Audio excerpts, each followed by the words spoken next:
गड्डी लैनी है तो घर खिलानी है। हुण हुकूमत ने पेट्रोल साशियां च देना करना है। हाँ जी, रूस वाला जो पेट्रोल है ना वो तारे मीरे का तेल निकल आया है जोड़ा लोगों लड़े तो जनाब भी लगे चमूने लड़न। हाँ जी, आ वेख 200 तो जनाबे वाला एक ही पा रहे हैं, पेट्रोल पा रहे हैं।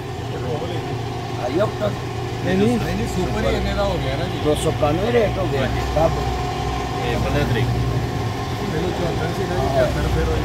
देखो जी 291 रुपये रेट लगाया हुआ है। देखो उसले चौंक गया ना, मैं पूछा हो ये कि तो मेरा चाहना है, मैं पैगाम देता हूँ सारे मुल्क के लोग भाई इसको कर।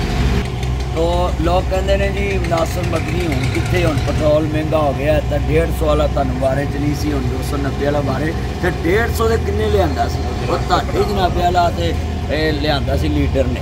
हाँ जी, न्याजी ने। तो हुण जिहड़ा जनाबे वाला 290 से पहुँचा उन्हें कर्जा ही इन्ना मुल्क से चढ़ा दिता, वो किस्तां ही नहीं दित्तियां जा रही। अगर IMF ना मुआदा तोड़ गया तो मैं कहना है कि हुकूमत निगरान होए। काकड़ साहब ऐसा खड़ा किया जे आउंदे आ, असीं अजे पिछला नहीं है भुल्ले।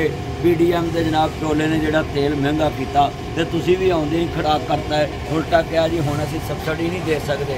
तो जनाब इस टाइम आवाम पेट्रोल की वजह तो दिन रात परेशान है।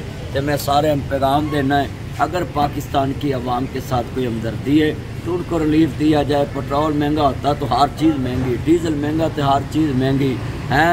हाय 290 रुपये लीटर पेट्रोल हो गया, 200 रुपये किलो टोटा चौल हो गया। एक काकड़ ते जरदारी निकले शबाज दे भी प्यो, तोबा तोबा किन्नी महंगाई गई है हो।